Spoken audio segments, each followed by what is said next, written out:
All right, Gene. Are you ready to be counted in? Yes, sir. Ready in 5, 4, 3, 2. Yeah. Hey. Yeah. Where my mom's at? Where my mom's wearing thongs, hitting bongs at? Raising kids, cleaning shits, need a long nap. Where my mom's at? Where my mom's at podcast with Christina P. Are you pumped? I'm pumped, bros. Because I'm gonna be in Miami. I love Miami. I can't wait. That's March 13th and 14th. And then I go to Dallas, Tejas. And then I go to New York City. Shuli Agar is opening for me from the Stern Show. And Dr. Drew's coming to Saturday night show. Come and hang out with us. The Saturday early show Drew's on, I think, anyway. Okay, and then big announcement. April 7th, I am in London doing Bush Hall. I cannot wait to go overseas and do London. Yeah, London calling. And I'm going to go see Bauhaus, which is why we're doing a London show. I'm doing Bauhaus in London. Because you know why? I haven't left the country in 5 years. And it's time. It's time for mom. Have you seen Bauhaus 3 times this year then? Yep. 3 times this year. And then I'm also going to see them in Dallas. I'm seeing them in London. And it's my thing. It's what I'm doing. Following Bauhaus. Jesus Christ. It's like the Grateful Dead, but for dark, depressing music. Good on you. You know what? At least you're doing what you like, Christine. I got to do something, man. I got to do something. And Tom's finally home, so let him stay with the kids. Okay. Then I go to Des Moines, Iowa. And then I do the Netflix is a Joke Comedy Festival. I'm headlining my own night May 1st here in Los Angeles at the St. Regis Theater. It's a big, beautiful. Thank you. It's a big theater. It's part of the Netflix festival. Come see me do a full hour there. And then I'm going to Canada, New Westminster, BC, the House of Comedy, Phoenix, Arizona, Cleveland, Ohio, San Antonio, Texas. Christina P. Online for tickets. Great. I'm also doing a new kind of a Loveline reboot with Dr. Drew, if you haven't seen it yet, and it's been so much fun.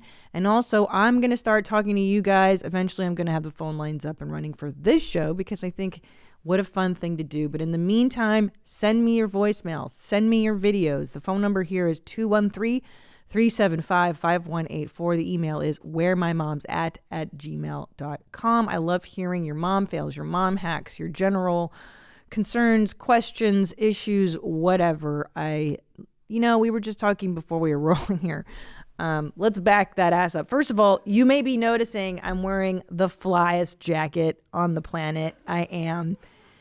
Basically, I'm rebuying all the clothes that I wore when I was 4 years old because they're back in style now. 1980 was a dope year. It's the year I bought this white jacket with a rainbow on it, and now I just rebought it, and I'm never taking it off because I just got it yesterday. So very exciting. It really does get me pumped to get an item of clothing. I'm basically regressing. The older I get, the less I care about what other people think. And it's so fun. It's so much fun to dress like a complete idiot. Okay. But anywho, I dropped a Skeetle off at preschool this morning. And I was watching the teachers and how they interact with these 2 children that were arguing. And he's got a great teacher. Shout out to Miss Carol. There was some altercation between 2 4-year-olds, and I watched her handle it. And she got down on eye level, and one kid was crying, and the other one was upset, and she was like, "Well, what happened, doggy? What happened, Brindle?" I don't know. I'm just making up. Braden, Caden, Jaden, Mackenzie. What happened? Connor, Cooper, Tyler, Tanner, Skylar, Justice. What other wackadoo names? Did I name like your kids? Sorry. Anyways, and she was so present and she was really listening. She goes, "Oh, he took your drawing? Well, I'm not sure he did that on purpose." And then maybe, like, she was so concerned with the 4-year-old's issue. And I thought, like, oh, that's how you do that? Like, that's how you get... Like, oh, you really care? Because when my kids bring me stuff, I'm like, no, I know he took your car. That's crazy. Anyways, just give him back, dude. Like, I'm such a dick. I don't listen as intently, and I was like, oh, that's what people do. Like they really pay attention to it. And every time I notice something someone else does that it blows me away, I'm always like, oh yeah, this is why I do comedy. Like I always like to look at other people's lives and see what's normal and what's not normal. And we were talking about before we started rolling today, how many of us are super messed up, right, Nadav? How messed up are you? Oh yeah, pretty messed up. So like to the point where it's like my compartmentalism is Compartmentalization. yeah, Is that the word? compartmentalization is top notch. Same. I could Same. really just separate things. So it's like, oh, this terrible thing is happening, but guess what? We're gonna laugh now. We're gonna cry later. You know, we got Hey. shit to take care of, right? Smile now, cry later, Holmes. Yeah. Yeah, because we're talking about group therapy, which I did in high school.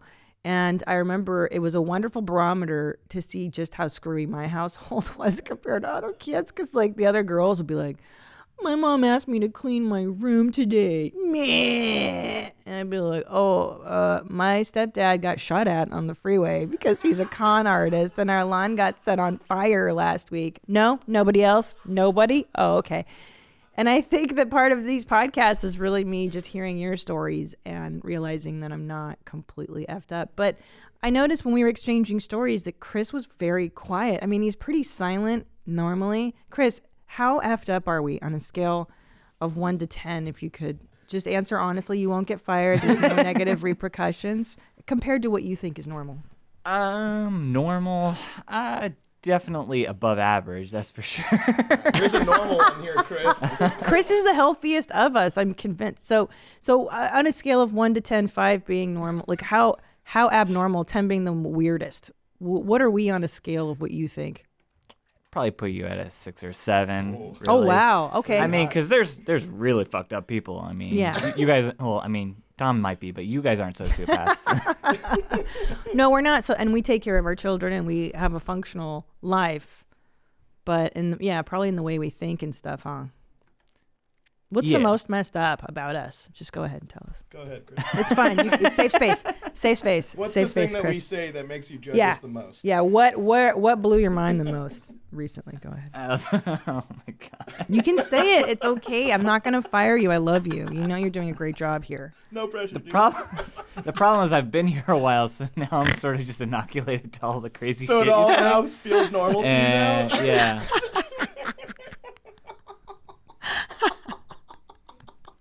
That's amazing. See, my theory is correct. Okay, but what do you just think of? What stands out? What was the first one where you're like, whoa? I guess how much you love to throw the R word around, that's for sure. By that you mean resting or renovation, relaxing? I don't know. What's Let's say the it R word, rhymes Chris? with refarted.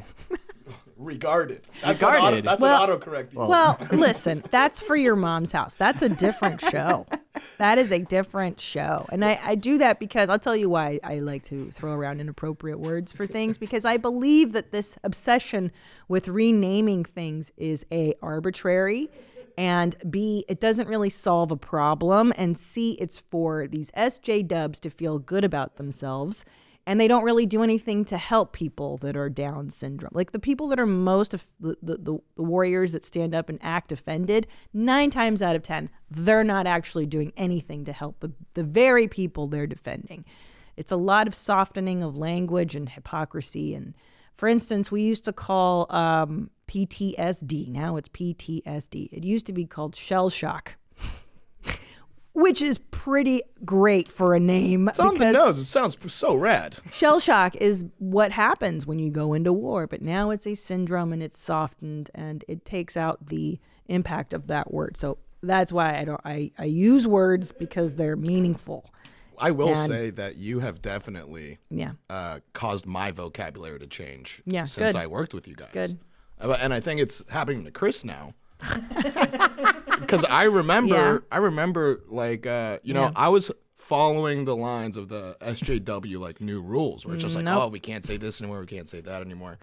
And I remember starting to work with you guys and then going out with work friends. And like they brought one of their roommates, and she was like, "Man, you don't give a shit about anything, huh?" I'm like, "That's an alarming thing to hear. Why are you saying that?" She's like, "You are saying the R word so much," and I didn't even know I was doing it. Yeah, that's the fun part too. Is it? No. No, but so that being said, like obviously we joke about that stuff in a comedy context. That being said, you know, there are things that I totally am on board with. For instance, the N-bomb. Like, let's not say that. Oh, I think, okay. I think we're all clear that that's not a good one. You know what I mean? Like, there are things that changes over time in society that you do kind of. But I just think it's funny to still say the R word because, you know, they don't listen to the show. They don't know what's going on. Moving right along.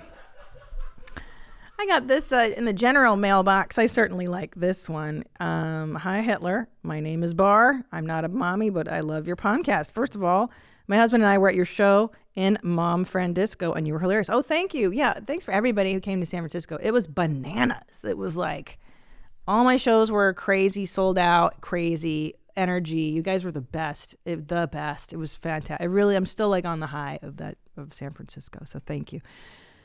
Okay, serious question. I recently found out my husband takes off his underwear while getting a massage. And they write in parentheses, at a professional massage parlor. Do normal people get a massage naked? Does the massage therapist touch your balls? Thank you. And then he writes on the personality champ, Hamesh Alba Shalosh Shaim.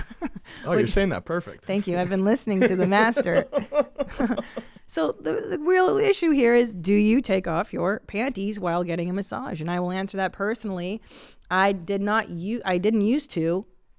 And then one day I was with my friend Mary Lynn, and she's like, yeah, dude, everybody takes their underwear off. What are you, a nerd? And I was like, you're right. I've been kind of a nerd and a prude about this because, A, nobody wants to see this mess naked. Nobody's looking at this and being like, you know what I mean? Like, I'm not the hot option on the table. And B, it feels so much better when, you know, I like when they get into your butt bones, your butt muscles. And if there's underwear there, it's just like you're always thinking about your underwear up your butt and stuff. But let's take a consensus in the booth. Guys, do we wear underwear? I thought that was the normal thing. Like, You wear underwear? No, you take it off. Yeah. Because, I mean, then what's the towel for, right? What's the towel for? Exactly. Yeah, it's covering up a thing that's already covered. No, you know, they need easy access. But do they graze your nuts? I did, like, I've never had, like, I'm not a massage guy, and I thought you could just go anywhere. And so there was one time where I did go to a place. I'm like, oh, cool, it's a massage place. And then, like, they kind of graze the nuts, and it's like, oh, okay, I got to not come back here. Yeah, you're talking about like the Thai places and stuff that they just take you like in 5 minutes. Yeah, where it's like a Jack Shack type deal, and you're just gosh. Okay, I'm gonna if I'm gonna do this massage thing again, I'm gonna go to like a Burke Williams or whatever normal people go to. Have you done a Jack Shack before? Well, like I said, I definitely accidentally went into one. But did you get the full release? Nah. No. I would feel weird about that too. It's just like immediately as soon as you connect the dots of where you're at, you just feel gross, and you're like, oh my God, how often do they change these sheets? Like, what would happen if I took a black light to this? Like, it's just you just get lost in a rabbit hole of thoughts. So good, Chris, the normal one. Do you take off your panties? You're talking to the wrong person about massages. I don't even know the last time I got a massage, if ever. Oh, we gotta treat you, bro. You gotta treat yourself. All right. Well, Zolo, I'm assuming is too young. Is he into massages yet? Have you gotten a He's massage? like 12 bud? years old. No, I've never gotten a massage. Yeah, you're a baby. Yeah, his body still works fine. Yeah, you don't need to get that stuff. All right. So the consensus is, yeah, we both take off our chonies. And again, like the older I get, I'm like, all right, you want to look? It's your choice, bro. Good luck. Be my guest. You want to puke? It's on you. Right? But also she did say that like he was going to a legit place, right? Legit. So then what? Like then what's the concern? She's convinced that it's not normal to take your panties off. Like she had never heard that. Oh. Yeah. She just never heard it. And neither did I until my friend told me that it was I mean, normal. I did go one time to a one of those high end like Chinese or Asian spas or whatever it is, but like they give you your own shorts to put on. Oh yeah, like Like Thai one of those, yeah. places. Yeah, that's fine. That's fine. Yeah, if they give it to you, wear it. But otherwise, you got to tell. Yeah. Nobody wants to look at your junk. It's fine. You think these people, they don't want to look. These therapists are too busy. Okay, so I brought up Tamiflu, and this person wrote in about prescription drugs. I have a master's in chemistry, and my thesis focused on drug discovery to combat multi-drug resistant fungi. This is because I was asking why Tamiflu isn't readily available to the public. Tamiflu being this wonderful remedy when you have a flu, it like kind of deals with the symptoms of it better, so you're not feeling like you completely want to die. Now, I don't think it doesn't, it's a flus or viruses, so it doesn't solve anything, but it certainly makes you feel much better. So anyway, this person writes, my dad works in medicine and is often asked for antibiotics for colds. The reason why some drugs, specifically antibiotics, are prescription only is due to multi-drug resistance. Bacteria and fungi can mutate very quickly compared to humans. Their ability to mutate can allow them to create mechanisms to become resistant to drugs. I'll attach a link to a YouTube video of how quickly drug resistance can develop. Drug resistance can occur when over/misprescribing drugs or incomplete drug cycles. Someone stops taking their medicine once they start to feel better. Yeah, that's a big one. Take your drugs the whole time. When the doctor says finish those antibiotics, finish them. Did you find something here, Native? Yeah, this is the link that the person sent to us. Mm-hmm. And so what this is pretty much, I'm going to play it without music or without sound so that we don't get knocked for it. Mm-hmm. But you see all these bars over here. So what happens is that on the outer bars, there is 0 antibiotics there. Mm-hmm. And then one way in, there's like 1 dosage. And then the next bar in, both of those bars are now 10 times the dosage, and it keeps on increasing tenfold. Meaning? So what'll happen is you'll start seeing white coming in, mm-hmm. Which is the bacteria. So you'll see when it kind of stops and then starts mutating and becomes resistant to the new, like, crazy amount of antibiotics. Okay. So we're all doomed? Yeah. Is that what this is about? Yeah, exactly. So, Dying? So you'll see, okay, so over here there's a 0 amount of antibiotics. And then right. it's 1 times the dose. And then it's going to go to 10 I times don't understand. the dose. I still don't understand. So it's 10 times, meaning what? Finish your drugs? Well, no. So this is just like, think of this like a petri dish, right? Right. And so they are putting bacteria where the bars say 0, right. where there's 0 antibacteria. So the drug is acting how it wants to act. Got you. So then you go 1 level in, right. like each of the bars has 1 dose of antibiotics. Got you. You go the next bar in, it has 10 times the dose, next bar in 100 times, the next bar in 1,000 times. So you can see how quickly this bacteria is able to overcome this new dose of antibacteria. Oh, wow, what's going on? Coronavirus. And also, by the way, that's very interesting. Thank you for figuring this out. I'm glad I didn't have to watch this horrible video. Oh, you're gonna watch it. Oh, please don't. Yeah. I can't. I'm over it. I don't want to hear about how we're all dying. So you see now that one mutated. Oh, fuck. And now it's coming through. These are starting to mutate. So it's all just like a progression of mutations that gets it. And I think this happened over a period of no more than a month. So left to their own devices, bacteria could using antibiotic resistance. That could evolve pretty quickly, it seems like. Great. Okay. Well, and also someone wrote in about the Tamiflu thing because pseudoephedrine is one of the ingredients, I believe, and that's what people use to make meth. So people, so we can't even sell something that has a tiny bit of pseudoephedrine or whatever that's called, if I'm saying that correctly, I don't know, because lunatics will buy 20 million boxes of it and make crystal meth. Thank you, society. So, I say just let them make the meth, right? No, I don't. No, Nadav. What? No, I think they should. Think of the children, Christina. Think of the children. The children making meth. They won't learn how to make meth. They need the meth. Children need meth to Give study. the meth to the kids. Did you ever do meth? No, right?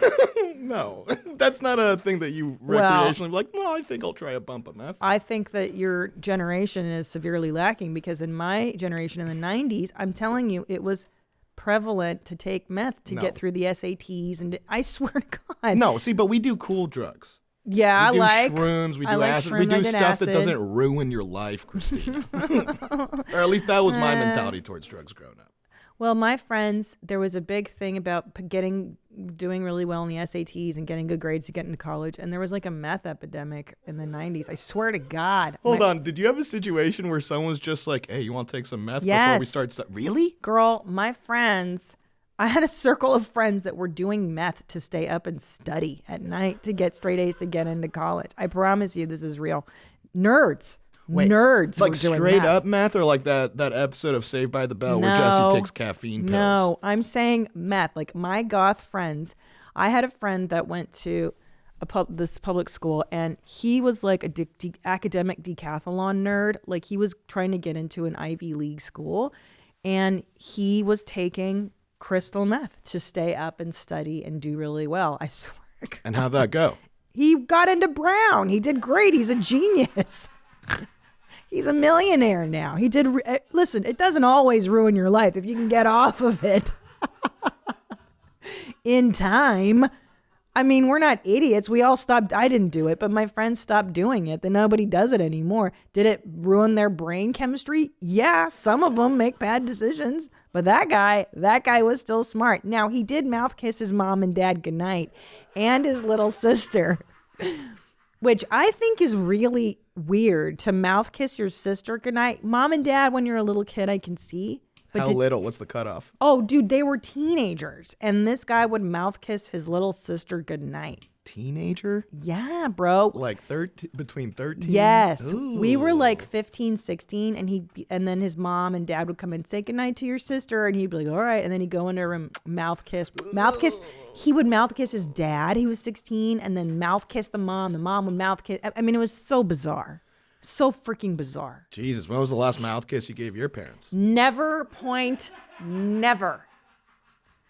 One time by accident in 1998, my stepdad went to greet me, and we didn't know, like, you know, when you go head to head with somebody and you're not sure who's going to put their cheek where, my stepdad turned his cheek and I accidentally kissed the corner of his mouth.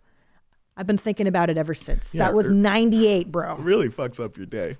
Yeah, that's the only time I've gotten it too. It's been on accident, and then like you have a minor freak out. You're just like, oh, I just mouth kissed my mom. I could drive, you know? Chris, did you guys mouth kiss each other, or are we freaks?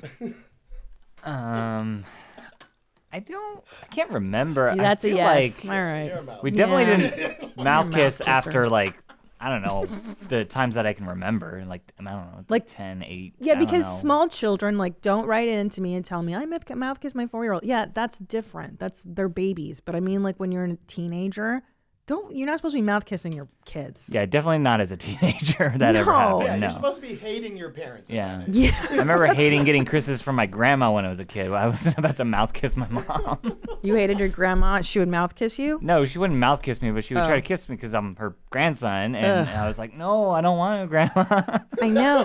No, Grandma, no. Is just everybody grossed out by their grandma? I think I was too. Like, you're just like, ugh, you're so old and smelly. And but my grandma was crazy. She would lose her teeth and then crazy glue them back in. Like, she was disgusting. Yeah, she was a real animal. Yeah, she's a real animal. Grandparents are just gross, I think, because they're all dying and their mouths are smelly, like your granddad's mouth. I never had a granddad, but, you know, I hear that their mouths smell really bad. Good topics on this show today. A true degenerate. Am I even qualified to be a mother? Okay, here we go. Am I allowed to be a mom and be this person? Okay, here we go. This is an interesting one. Very random. Very random. We saw the footage. We played the footage, I think, on YMH, or will next week, of Oprah took a nasty spill during one of her talks, which is horrible. I mean, I don't want her to fall down and hurt herself, but apropos our Oprah discussion, this person writes in, I am so with you on the BS of self-care for moms when it comes from someone as wealthy as Oprah, right? I remember listening to her decades ago when she was talking to a house cleaning expert who said that sheets should be changed weekly. Oprah was visibly in shock because she thought that everyone changed their sheets every other day. She said that's how often she likes hers changed. I knew at that point that I couldn't trust her advice if the tasks were done by her staff. She is amazing and I love her, but I don't take parenting or cleaning advice from her. Thanks, Lauren. Yeah, I agree. And I would say that every other day is a bit excessive. No, I mean, unless like, what are she and Stedman doing in those sheets that would require, I don't know. They probably get crazy. Yeah, sure. Come on. Okay. No, I mean, She nasty as hell. super Oprah. wealthy Oprah. I think she's into some crazy shit in the bedroom. She is not. Yeah. She's into Gail. I think- That's what she's into. I think she's into leashes. I think she's crazier than Tommy Lee. That's what I think. You're out of your mind. I think like the stuff that she's No. grown accustomed to, There's think- no one checking her saying that, hey, this is weird. So she just free reign and probably has like the craziest sex with Stedman of all time, I think. No. No? I think you're wrong. I think she's asexual. She's asexual. I don't think she has a sex drive. I'm telling you. I don't get any sex vibes off of her. I don't know. I think she's able to hide it. She's able to keep it secret. You know what I think? I think you want to have sex with Oprah. Fuck yeah, I do. Hell yeah. I'm going to be made in the shade. Fuck yeah. I want to be Stedman. They're just going to call me Itzkowitz. Wait, is that his first name or his last name? Stedman is his last name. Wait, what is Stedman's? Is it Stedman? Let's look up Stedman. What's Stedman's What first is Stedman's first name? This is so. I know that he's a very successful businessman, so I know that they're equals in that regard. Ralph Stedman, Steve Stedman. No, Ralph Stedman's Hunter S. Thompson's artist. Oh, I certainly didn't know that. Stedman, Arthur Stedman, Bert Stedman. Look up Stedman Oprah. That's so fun. I don't think they have sex anymore. They're not married, which is weird. They've been together for 1,000,000 years. Stedman Graham. Oh, so his last name is Graham. First name Stedman. First name Stedman, last name Graham. Interesting. Now Oprah has those big titties. Like I have big titties, but Oprah's got Oprah. Fuck yeah, Christina. That looks like a dream. I would so be Oprah's husband. Think twice. What do you mean? I've already thought. I don't even need to think once. Use your head, Nadav. I think I'm using it fine. No. Yeah. Think about. No, Christina, you got to follow the money. But think about your life. Okay, first of all, I'm going to really like my life, Jenny. Janie, you're gonna have to listen to Oprah talk her weird self-help guru talk. Right, and I'm going to be like, oh, you're so smart, babe. Okay. You're so retarded. Oh, look, it says that Stedman's doing a podcast. I'm going to listen to his podcast. What if he's like, I'm always living in her shadow. That's the opening theme. Do I have my own identity? No. Whatever. Listen. I know that she has somebody who counts her trees on her property, which is nuts. Counts her trees? She I'll tell you a little. Well, I can't tell a story because it came through a friend of a comedian, but I have a friend that's a friend of someone that's friends with Oprah, blah blah blah, and she's got someone that counts trees, which is absolutely nuts. She's got a property in Maui that is like bonkers. Anyway, I'll get into it. I'll get in trouble if I So wait, hold on. Back on this bed sheet switching. Yeah, I don't do that. I'm once a week, maybe. Because I mean, you're talking to like a control room full of dudes. Like I know in college, I thought changing it twice a year was a lot. I'm gonna throw up. Throw. Yeah, it ain't good. Up. It's not good, But I changed that. Did you have ladies in your bed? Yeah. Oh, stop it. And they Smell goes away after a couple days. I'm gonna throw up. No, you guys are all disgusting. I'm sure Zolo, how often he's in college now? There's no way he changes his shit. Yeah, Zolo, how often do you change? I think Nadav was right on the money with that. Oh. Twice a year, maybe. Zolo, you've got a girlfriend. You should know better. Do it more. Yeah, I mean, she's usually the cause for the changing. She's like, oh, this really smells. Like, fine, I'll change him. I'm gonna throw up. Anything Okay, for guys. you, babe. Great. Enough. Thank you. I'm gonna puke. You guys are disgusting. Let's do some. What would Christina Pease do? I do change do we have more frequently now. Okay. Thanks for sharing. Let's do some voicemails of what would Christina P do. Nobody wants to know how disgusting You got mom questions? CP's got mom answers. What would Christina P do? Okay. Let's do voicemail. It's been so long. Oh yeah. Okay. So this is actually stuff that's been prepped for a minute. Here we Okay. Hey, Jeans. It's Valerie from New York. Sounds I had sad. a question about husbands and how often and how long they brown. Hmm. My man likes to brown in the morning for an hour. No. And then in the evening for an hour. No. And I don't know if it's normal. It's not. We do pretty well. We're happy. He gets weekly BJs. We love each other.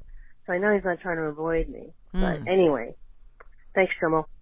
Well, let me tell you a little story. Did she mention if they had children?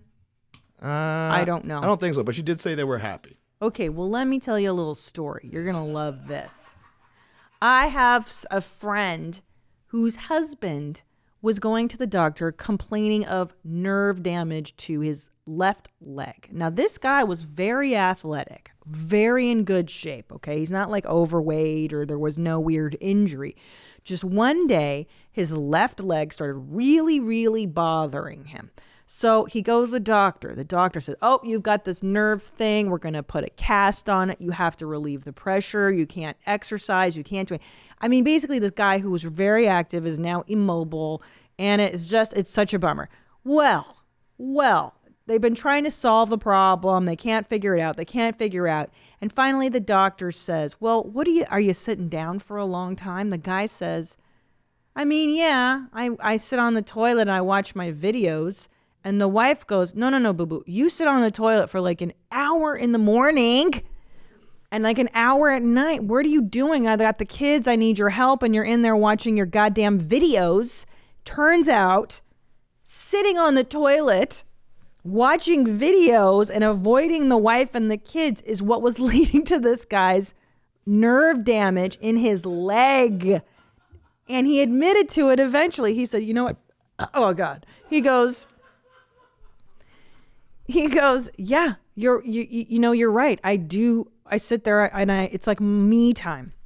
I sit there and I watch my vids and I'm avoiding you and the kids. Like basically he admitted to it and she was like, yeah, I'm not going to put up with this crap anymore. You can't just disappear. Now I know this is a lot of married people do this as a tactic to get away, myself included. I mean, how many times have I dipped out claiming I got to take a dump when really I'm just trying to catch up on my talks or Instagram or just to get a moment away from screaming children. So if you have kids, this might be a tactic of this guy getting away. Now, or if it's just the two of you, maybe he is totally happy with you. Don't get me wrong. But couples do need separate alone time. It's very healthy. You know, I have this bit I talk about how your spouse is not your best friend. Why? Because it's too much pressure to put on one person to be your, baby daddy, your best friend, your coworker. In my case, anyways, Tom and I are coworkers. We're co-parents. We're married. It's a lot. So, Tommy's got his own space, his own little office, and he bears down in there. And I know that he needs his alone time. I need my alone time. Everybody needs alone time. So maybe this guy, as much as he adores you, might need to just get away and sit and watch some videos and space out. And he's using the toilet as a way to do that. Thoughts, gentlemen? Anybody? I think you're spot on. Yeah. And I think the way to fix this is kind of saying what you just said is like that, you recognize that this person needs alone time. So instead of damaging your nerves in the bathroom, you now get allotted, from 5 p.m. to 6 p.m. Or whatever go you bear need. down in the cave or something. Yeah, go to your room. And I think, too, it's so important, if you can do it in your home, is have a space for everybody. Because as a married couple, it's tricky because you guys share a bedroom. And I found it so beneficial to just have my own, like, quote, office space, like even if it's just a desk in a corner somewhere where I can kind of organize my books, my thoughts, my Post-it notes in an area, just a small area that is just yours. It's really, really, really important, at least I think. HelloFresh. I love HelloFresh. I make meals using HelloFresh. I just made beef bulgogi bowls. I'm a huge fan of Korean food, and what I love about HelloFresh is the variety. I would never make a beef bulgogi bowl on my own, but I learned how to using HelloFresh. It's so easy. It takes the stress out of meal planning and prepping, so you can enjoy cooking and get dinner on the table in just about 30 minutes or even 20 minutes with their quick recipe options. Why go to the grocery store? You're spending 41 minutes at least in the grocery store. You're already sitting in traffic. Don't do it. Have everything sent to your house in a box. That's what I do. Everything is entirely made from recyclable and or recycled content, so you're not wasting anything. You can get family-sized meals. You can get extra-sized meals. You can get all kinds of options that fit your lifestyle. I absolutely love it. Yeah. I love the beef bulgogi. I'm a huge fan. So you've got to try it today. You got my promo code. Go to HelloFresh.com/WMMA10 and use code WMMA10 for 10 free meals, including free shipping. That's amazing. Go to HelloFresh.com/WMMA10. Use my code WMMA10 for 10 free meals, including free shipping. It's a no-brainer, guys. Try HelloFresh. Did you know you can lose up to 16 pounds in just 4 weeks with Jenny Craig? Yeah, I know you've heard Jenny Craig in the past, but it's different now. Now there's a new thing called My Rapid Results. It is powered by science. They take your DNA, they find out the best possible way for you to lose weight. It's a plan that's customized just for you. You get your own personal weight loss coach to support and motivate you every step of the way. Together, you'll pick a plan that works best for your lifestyle. The plan is simple and delicious. There's no cooking. There's no prepping. Jenny sends you your meals. They sent me a lovely box of meals. You put them in the freezer and boom, that's it. No thinking, no muss, no fuss. And I know for me, portion control is really a huge issue, but with Jenny Craig, it's already pre-portioned. It's already made for you. You pop it in the oven and boom, and the meals are so delicious. I'm telling you, they are fabulous. And they even give you desserts. What? Who does desserts on a diet? Jenny does. Jenny Craig, try it right now. If you're ready to see results and get the personal motivation you need to reach your goal, you've got to try Jenny Craig. And for a limited time, listeners to my podcast can lose 16 pounds for $16 plus the cost of food. Plus, you get $100 in free food and a free weight loss DNA kit with purchase when you go to jennycraig.com/WMMA. That's jennycraig.com/WMMA. Terms and conditions apply. See the website for details. Love it. Love Jenny Craig. There you go. Okay, what else you got? You got another V-mail? Hello, Christina. I'm not a mom, but I am a new husband. I have a question for you. Okay. Me and my wife just got married, and I waited till we were married before we started having sex. My wife keeps telling me that my penis is too big and it hurts all the time afterwards. Same and it problem. kind of made me kind of reluctant to have sex with her as much.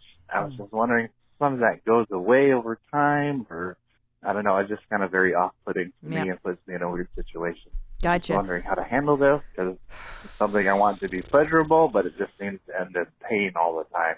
Thank you. Bye. I feel like Dr. Drew could field this one. Let's also save this for Drew because, I'm thinking how he would answer it. One, it could be a medical problem because look, the vagina. First of all, if you're both virgins, I don't know if she is. I'm guessing you both are. That even with a regular sized penis, sex doesn't feel great until the vagina is stretched a little bit and you guys get used to each other's anatomy. So you may just want to allow for a little more time for her to get used to having intercourse now. But if it hurts all the time, you're not going to want to have it. So you may want to limber up the instrument before you put the hot dog in the hallway, so to speak. So you want to give her time to heat the oven. Are you doing foreplay? Are you going down on her? Are you doing the stuff that you need to do to warm up the engine so you're not just throwing that meat throttle down there and fucking putting a grenade in her vag?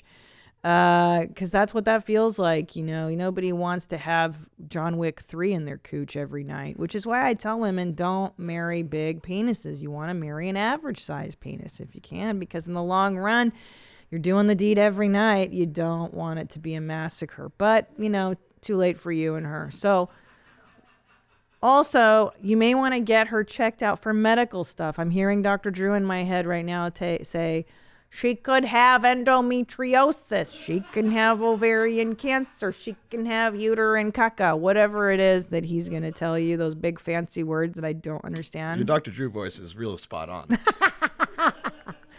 How does he talk?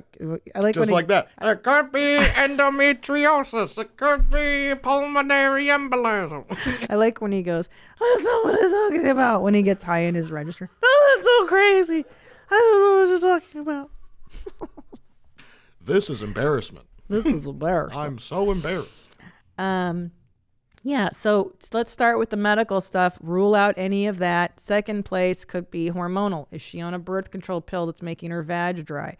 It's like there's a whole host of issues, but it could just be that your anatomy needs to get mashed together a few more times. Could be the position. Try good old-fashioned missionary when you're dealing with a big peener. Don't get too creative. Don't do doggy until you're really warmed up. Side meet mommy is a good one. When both of you are on your sides, you can kind of get in. You can tell I've had so much experience with huge dongs. I don't know, ladies, write in. If you had a huge dong, let me know how you function with that. But yeah, there you go. That's what I got for you. Okay, let's see some more. I'll do one more. Hold on. Let's see what's a good one.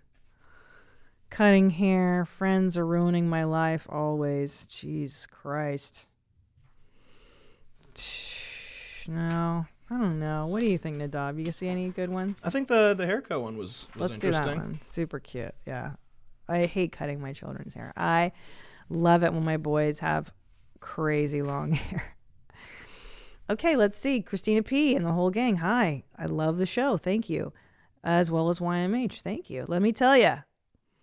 Not only do I regularly, she writes daily, give BJs. Get your life. Daily BJs? But I have fondled, not an actual H-Day, my boyfriend while on a ride at Disney. Wow.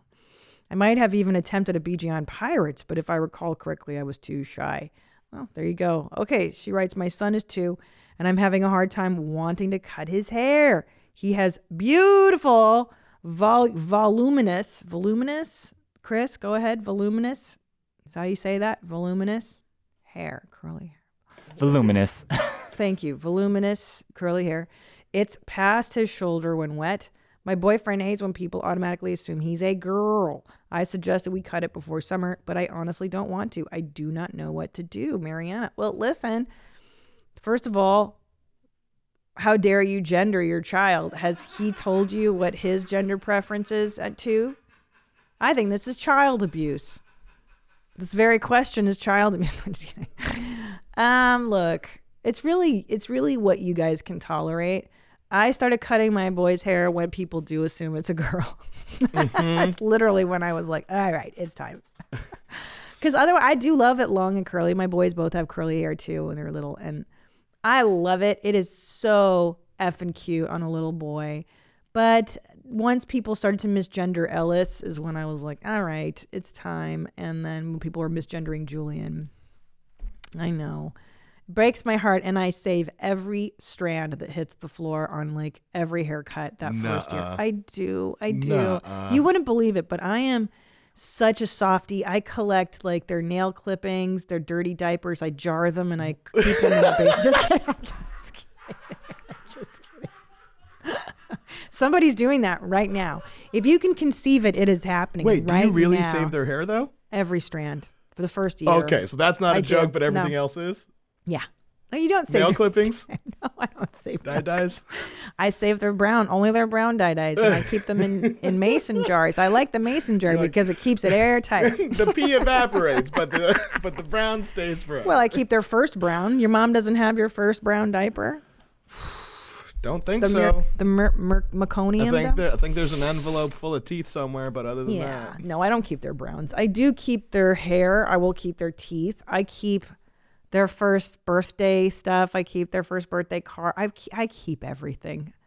I just love my kids. I love them so much. I got real issues. No, I think that's It's pretty cute. decent mom stuff, as long as it doesn't Yeah. get too carried away. No. Every hair that falls out, you say just for the first year, or every hair so far for both kids? No, every haircut, I do. Wait, hold on. I haircuts, like the very first one, obviously, because that's when they're cutting off like that first curl. It breaks my heart every time. And then I keep the first year's worth of haircuts. I do. I keep them in envelopes. I label whose haircut. How much is that? It's not a lot. How much hair do you have? Like for Ellis, like 5 little baggies. You just keep you don't keep all the hair. You just keep a lock. I'm sorry. Did I not say that? I don't keep. You did not. No, just a lock. You silly gooses. It's just like, you could be a little economic with it. You can make little hair dolls out of the hair and be even cooler. Hair dolls. And I do. I make hair dolls out of all their hair. And no, just a locket. Sorry, I should have specified. I did see on the where my mom's at board, there's this Facebook group independent of this podcast, some women have started. There's a woman that will make pendants out of your breast milk, which is interesting. She'll take your breast milk and put it in like a necklace or a bracelet, which I guess, how does it not go bad and change color? Oh, she keeps like the liquid in a small vial, or does she dry out the milk and then like shave that into something? No, it's actual fluid, I believe, and it looks really cool. It looks like it's it looks like opal, like iridescent. Yeah, like look up breast milk. I wish I had the actual listing. Breast milk jewelry. You have to say that correctly. Jewelry. There it is. Yeah, she does pendants like that. It's like the breast milk. Wait, maybe it is powdered. Maybe she does powder it. I don't know, but it's cool. It's cool if you're into it, man. Do it. I know. I miss every little step every stage that they get into. Precious Memories is what it's called. At least it looks like a jewel, Wait, it's called Precious Memories breast milk jewelry. Precious Memories instead of Precious Memories. That's hilarious. Precious Memories. I'll tell you what they do when someone dies. You can get a necklace of their fingerprint. Which someone sucked me into that when my mom died. They're like, "Do you want a necklace, a pendant of the fingerprint? If your mother's fingerprint?" I was like, "Yeah, sure, I'll give it to my son. Maybe he'll want it one day." Wait, is that like creepy? They ink the fingerprint, or they cut off?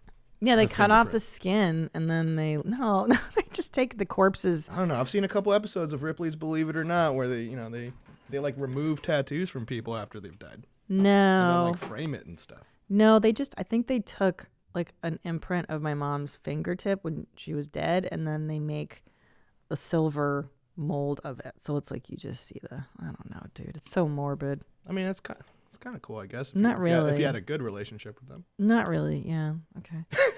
I'm gonna stuff Tom when he's dead. What is that called? Taxidermy? Can you taxidermy people? I think you gotta know a guy. I don't think that's like a Google search away, Let's do it. Can you taxidermy a person? Like what would I do with Tom? I think I would put him in his dad chair in our living room and be like, "Say hi to your dad, kids." Google image search. Let's see if that shows up. I would love to taxidermy. It doesn't look good though. It doesn't look good. They look like zombies. Yeah, they don't look good. Look how terrifying that zombie is in front of that little kid. Oh no, but that's the Human Bodies exhibit. I remember that. The Body Worlds. That was dope. Yeah. So yeah, you could, that's what you could do. You could donate Tom to Human Body World. Could you imagine people like the famous comedian Tom Segura? Here's his body without skin. People are like, oh. What a nightmare this is. Yeah, I guess they don't do it anymore. Or I could put his head on a lion's body. That looks kind of fun. To put your dead husband's head on a taxidermied lion. So many options in life. Okay, I'll do one more. I think these are fun. I'm new to the mom game. My son is almost 7 months, and I just discovered your podcast. Great. Thank you for listening. After I was being home, I guess she writes, with our son for the past 6 months, I got a new job, and my husband and I decided to switch roles. He has been staying home with him for almost a month and has been amazing. Good. But I have recently made some comments on maybe things I would do differently, and he gets upset with me. He thinks I am just being a crazy mom, that constantly worries about her child's safety, which is true. For example, he told me me he has the baby sitting on the bed while he's on the computer a few feet away from the bed. A few feet away from the bed. When I explained that it could only take a second for him to fall off, he got so mad he stopped talking to me. Should I just fight my deep cavewoman urge to mother? Any advice would be appreciated. Well, first of all, thanks for rubbing it in that your husband takes care of the kids. I get it. So many progressive dads out there. Jeez, that wasn't one big braggy show, right? I'm just kidding. Well, yeah, I'll tell you what. My husband in general has a way less sense of safety. I think that might be a dad thing. I was once told that mom's job is like we're like the safety patrol, and then dad's job is to teach the kids how to be reckless in the world and to have less of a concern for their safety. I mean, that's just, man. But unfortunately, since he's the one who is the primary caregiver, not a lot you can say, sister. You got to let him do it his way. And as long as what he's doing isn't totally unsafe. Now, I've been caring for both our children and they've accidentally rolled off the bed. So it only takes once for that shit to happen. And trust me, he won't be doing that anymore. But what you can do in the meantime is put carpet around your bed. You have carpeting. They don't fall as hard as you think. I mean, you can suggest, but it's just going to make him irritated, I guess. I don't know. What do you think, bro? But I mean, like, they're also like, babies are also mostly like soft parts, right? Like, they don't really break as often as full adults. They're right? very bendy and rubbery. They got jellies in their elbows and their knees, So it's like they're meant to get. I mean, not saying bang your kid up, but I think they could take a little here and there. You'd be surprised. You would be surprised, but you don't want to be because there's also this horrible thing. I mean, literally, like you turn your back for 2 seconds, and chaos can happen. Like it literally, I'm telling you, my house. It's like I turn my back for 1 second. The baby's in the pantry, stepping on a step stool, pulling down a box of nuts on the floor. The other boy has his hand in a light socket. Like they're just animals. And so much shit can happen with your back turned. So much shit. Well, I mean, like, like the kids just try and constantly kill themselves, like on accident, It's Like, their job. Like I remember when I was in preschool, under complete supervision of everybody. Like, I was climbing one of those gym equipment things, and then, like, lost my balance, fell backwards, and then my head just ping-ponged between 2 bars. Oof. And I, like, just split my scalp open. But guess what? Yeah. I'm okay. You're here. Yeah, I'm all right. We went, we got stitched up, whatever. I don't remember that it hurt. I know. It sucked more for my mom than for me. I know. And there's not a lot you can't, like, on the playground. Dude, I knocked out my fucking front tooth. Like, it's stuff happens, guys. Anyway, as far as your maternal instinct to overcare, that's just called maternal preoccupation. It's very normal, from what I hear. But you know what you can do is get a Nest Cam and spy on him. That's what I do. On the husband or on the kid? On the husband and the kid. If you really are paranoid, oh my God, I would do that. So put in a Nest Cam. How do you set it up so that if the husband finds out that you're not like sabotaging anything? No. They know. You do it like I do it very openly. Like there's Nest Cams in the house, guys. I tell everybody, like, dude, I'm going to fucking peek in on you. But you know what you say? Here's what you do. You go, guys, I miss you so much during the day. I just want to peek in and see how you guys are doing. I miss you. And that way it sounds like you're not being a creeper, that you just miss your kids. It's a really good lie. Yeah. And then you check in on him. And if you see some stuff that really sets off mom alarm bells, be like, hey, I was just checking in on the nanny cam or whatever. Get Nest. Nest is the best because it's on your phone, so you can see it anywhere. And be like, hey, are you going to leave the baby on the bed? I would do it. Yes, you're going to get into fights, but I don't care. It's your child. So you already employed this with Tom? Yeah, for sure. Sure. How does he take it when you bring it up? Not well, but I don't care because I'm like, it's my kid. And I would rather take the fight with my husband than have my child hurt. And like, that's just me though. I'm crazy. Like, I'll be like, dude, you're doing that wrong. He's going to fall. No, he's not. I got it. I'm like, all right, he's going to fucking fall. But you got it. Like, I just take the fight. I pick my fights wisely with my husband and my children. I do not F around. So that is one thing I will speak up for no matter what. But again, you're going to have to pay the piper. Just complain and pay the piper. I changed my mind completely on the advice I just gave. Catch me outside. How about that? At first I was like, don't say shit. He's in charge. Now I'm like, no, get a camera, spy on him. When he fails, call him out and just take the fight. All right, let's do some mom fails. Ooh, a video. Cool. Wait, first, can we play that cool video of that girl? Oh, yeah. Oh my God, I forgot to play this at the top. I've been thinking, I saw this a while ago and I love it. It's so funny. It's become...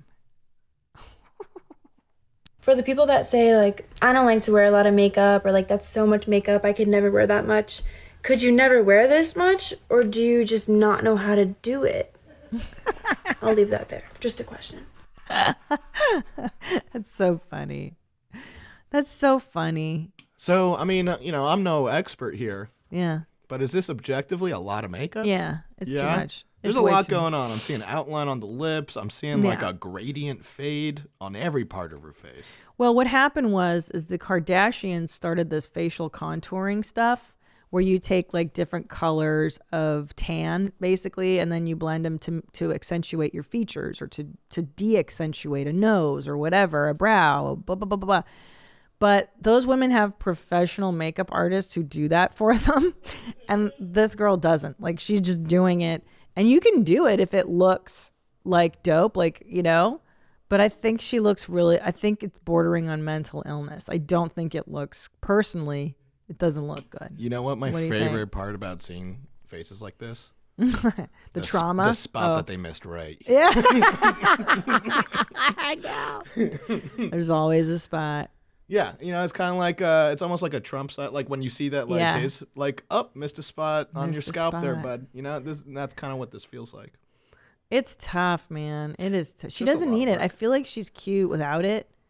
I think she's a pretty girl. I don't think she. I wonder what she looks like without it. How long does it take to put on this amount of makeup? An hour at least. Jesus. I know. I'm so lazy that I can't be bothered, but sometimes it looks really dope. Oh man, you do it like a pro. Like a pro. Yeah. Well, I mean, you wait till you come to the studio and then you just throw it on in like 2 minutes and like, look how good it looks. Because camera's nice and far away, guys. I don't do close-ups for a reason. But no, like I think a lot of people would look ridiculous like that with this type of makeup. Sometimes less is more. All times less is more. I think it is the Kardashian thing. I think it's a little overkill. She looks a little crazy. Yeah, looks a little crazy. It's so tricky because then there are some women who it actually looks kind of cool on, and you're like, dude, for you, like I've had friends who, if it's not plastered on, you're like, what's wrong with her? Like it looks better plastered on. I don't know. Okay, let's do some hacks. Ooh, high-end fashion makeup. Yeah, that. Oh, I used to do goth makeup, and that took a long time. Google Susie Sue. SIOUXSIE. So there you go. Susie Sue makeup. There you go. Okay. First one. This is how I did my makeup as an adolescent. True story. I wanted to look. Oh, that's her. There she is. The dopest bitch on the planet, Susie Sue. And this is how I would do my makeup. And so I can't really throw stones, can I? Because I overdid it for many years myself. For those of you just listening, you do a nice black layer of eye makeup, and then you do the lips super black or red, and then white, pale. It looks good. I like it. I still would do it. I would still freaking do it. Damn. So, but I mean, this is the interesting thing, though, is that I feel like, the girl that we saw previously is doing it to try and attract like a significant other or just trying to feel good about themselves.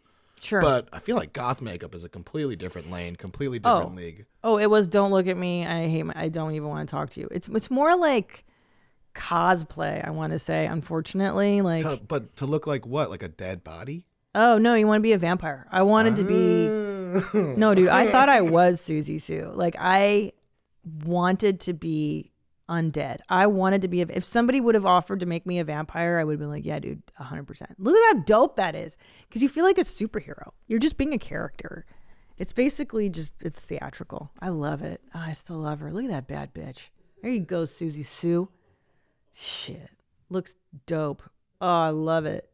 This bitch was way ahead of her time.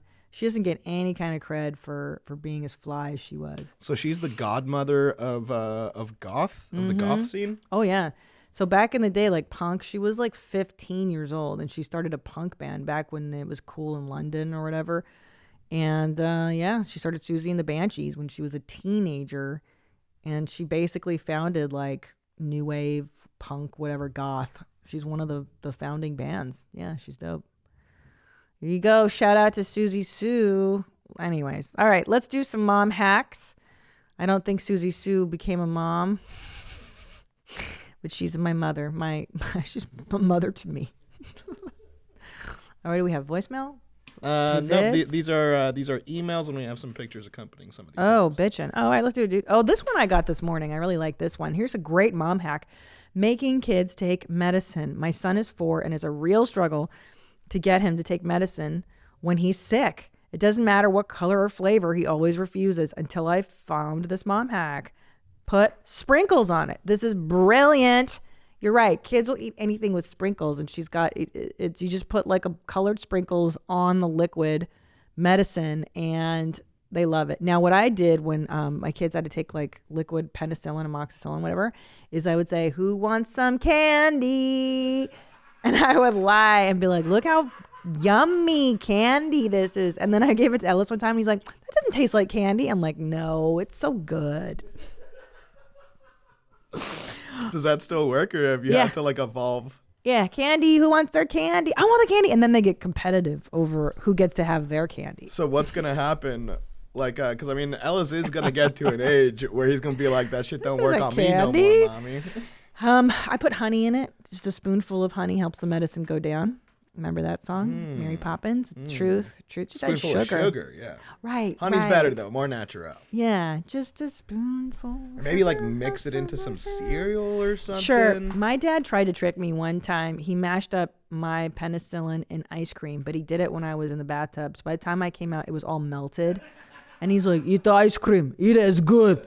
And I tasted the powder, like I tasted the penicillin. I'm like, "Dad, this is medicine. I know what you're doing." He's like, "Shut up. Eat it. It's good. It's ice cream." I'm like, okay. Shampoo mom hack. You said your little guy likes to pour all the shampoo out. I have a great idea. Get travel size shampoo bottles and leave them in the tub. That way, if he poots out all the shampoo, it's only a travel size one. Excellent suggestion. I like that one a lot because they can't do much damage if it's small. Good. I'm a new mom of a 9-month-old little girl. Not sure if it's a mom hack, but to help my little one sleep through the night, I use some oat cereal in her nighttime baba. Yes, I've heard this trick. 2 tablespoons in her 9-ounce bottle. It keeps her full until the morning, eliminating the need for a midnight feed. I've been doing this since she was 4 months, and she has been sleeping 12 hours or more at night. I'll attach a picture of what I use. Again, I'm a first-time mom. Not sure if this is a mom hack or just common sense. Lots of love, Carolyn. Yes, I've heard this trick before. You can put a little bit of cereal in your child's night bottle, and then it'll prevent them from waking up. You can also do a dream feed, which is what I did with my children. I also gave my kids formula at night. Even when I was breastfeeding during the days, I would give them breast milk all day. And then starting, when did I do it? Maybe like a couple of months, 2-3 months in, I would give formula at night just so that they could get a full night's sleep. I would do a dream feed, which means you put the baby down at like 6 or 7 the normal time, and then you would wake them up. Not wake them up, but you essentially get them out of the crib, shove a bottle in their mouth, and they'll just drink at 11 p.m. around that hour, and then they'll sleep through the night as well. So those are 2 options. But ask your pediatrician first before you can give cereal, because I know there's an age, I don't know, there's a certain age you can start doing this trick. I have heard it. I haven't done it myself, but ask your pediatrician first, of course, ladies. Okay, those are my hacks. Let's do a couple fails. Now it's time for a round of mom fails. These are always good. So this first one, we'll start with the video. It's from Jessica. So what she, just a little setup for this. Whenever her kid, if I remember correctly, the email, whenever her kid would say something that, like a mean word or something, Jessica would put her hand over her heart and be like, "Oh, that hurts mommy's feelings." And so what happened with the kid is that, they thought that when they put the hand over the heart, that the feelings aren't feelings in the heart. It's what you call your chest. Oh. So that's the context you need for this one. Oh, that's great. Bryn, what are these that Mom has? Yes. What are they? The PJs. No, not my PJs. You said I had big what? Big feelings. Big feelings? Yeah. Oh, is that what those are? Okay, thanks for the clarification. Because you she's heard my got- feelings. Yeah, big set of feelings on that one. So she thinks her mom's boobs are feelings. She calls them feelings. Her mom always touches her chest when she says that. That's so funny. Oh, that's great. Yeah, I got big feelings too, kid. Big mom slop feelings. All right, let's do another fail. Oh, I had a mom fail yesterday. Don't tell Tom. Oh my God, I didn't even tell him. So Tom and I were working yesterday recording your mom's house, and I forgot to tell our nanny to go get our son Ellis at school. So around 12, he gets picked up at 12:15. Like 12:30, she's like, did you get Ellis from school? I'm like, oh shit, no. I felt bad. I've never forgotten my kid. That was the first time. So I felt horrible. All right, let's do mom fails. Let's do a voicemail. All right. Yeah, we have one voicemail, and then I think the rest emails. Great. Hi, Christina. I'm a mommy here in Nebraska. I'm a stay-at-home mommy, and I have a 5-year-old and a 7-month-old son. I was calling because my 5-year-old will not wipe his own butt after going poop. And he tells me that he does this that he won't do this because he's afraid of getting poop on his hands. And I was wondering if you had any advice as to how I could get him over this fear and wipe his own butt, because I'm tired of being summoned to the bathroom every time that he goes poop. Thanks. Keep him high and tight. That's a tricky one, right? That's a tricky one. Mm-hmm. Why is it so tricky? Well, I mean, here's where you could really start a nice little OCD problem. You know what I mean? It's tricky because, okay, so the fear is he doesn't want to get poo-poo on his hands, right? That's the reasoning. Right. So, fudge. I mean, look, here's what I think with all these problems with kids. He's not going to be 40 years old and unable to wipe his butt. So everything passes eventually. I would say, like, my initial thought was like, great, give him a pair of latex gloves and show them that if it gets poo on the gloves, it's fine. But then you're going to start a weird thing about that, then he's going to start to need gloves. Then he will be 40 and using latex gloves to wipe it. So I would say do it with him. Say, okay, what's the fear? You're going to get poo-poo on your hands? I go, oh, I get poo-poo on my hands all the time. It's not a big deal. It's not? No. Watch. See how I wash my hands? That gets the poo-poo off your hands. Oh. Why don't we wipe together? Why don't I help you wipe together and I'll show you how to wipe so you don't get the poo-poo on your hands? Because did something happen? My thinking is something has happened in the past where he probably got poo-poo on his hands and he didn't like it. And now he's afraid or some kind of an aversion. Or somebody said something or someone's got a phobia that they're passing down. That's usually where kids get these ideas, is like mom or dad is weirded out about poop on their hands and then the kid picks up on that.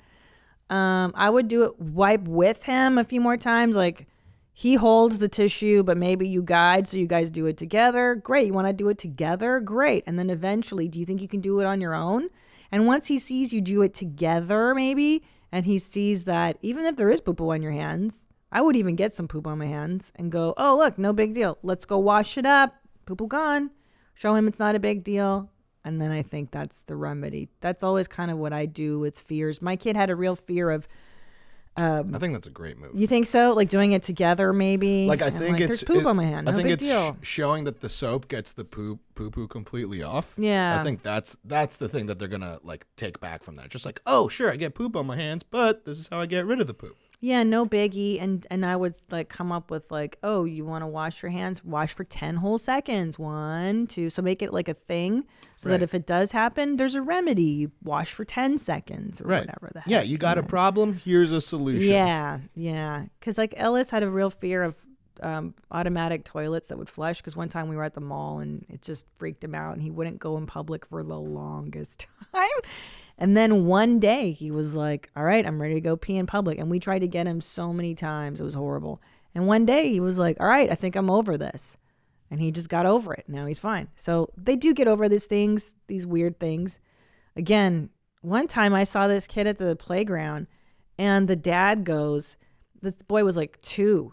And he's like, oh, he's afraid of sand. He doesn't like sand on his feet. And I'm like, there's no way that kid is, I think you're afraid of sand. Like somebody made him afraid of sand. I've never heard that unless he's like got a weird tactile, spectrum ish. I freaking don't know. But any hoodles, a lot of that stuff we pass on inadvertently. I think they see you, they watch you, and then they pick up on, oh, that's a bad thing. And the next thing you know, they're doing it. Any hoodles.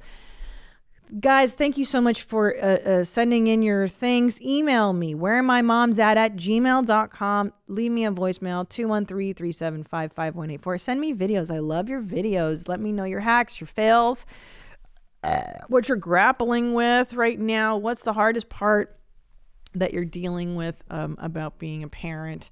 Your fears, your anxieties. Also, how messed up are we as a staff? Let me know on a scale of 1 to 10, 10 being the most messed up. You've been listening for a while now. Who's the most messed up staffer? Ooh, that's exciting. Let's do that. Boy. Who's the most messed up person in the YMH world? Oh, that's going to be fun. Yeah, sure. Yep. Okay, let's do that. And let's include, so here's your list. You've got Tom, myself, Annie. You've got Chris. You've got Zolo in the booth. Well, we haven't really talked much to him on YMH because he's usually logging. We've got Nadav. Who am I forgetting? Potter. Yeah. And let's add Bert Chrysler. He's in the family. And Dr. Drew. There's quite a lot of people. Yeah. I want you to rank us according to how messed up you think we are. Who's the most messed up and why? I'd love to hear your responses to that. And also, Nadav, let's do a call-in show. Can we set that up for next time? That would be fun. Or Yeah, soon. sure. Yeah, And we'll I'll figure out what date we want that to be, and then I'll make sure that we have enough people here to get that done. That would be exciting, and I can take your calls live, and we can talk back and forth coming up very shortly. All right. Thank you for listening, and until next time, stay cool, Mom. Where my mom's at. Where my mom's wearing thongs, hitting bongs at. Raising kids, cleaning shits, need a long nap. Where my mom's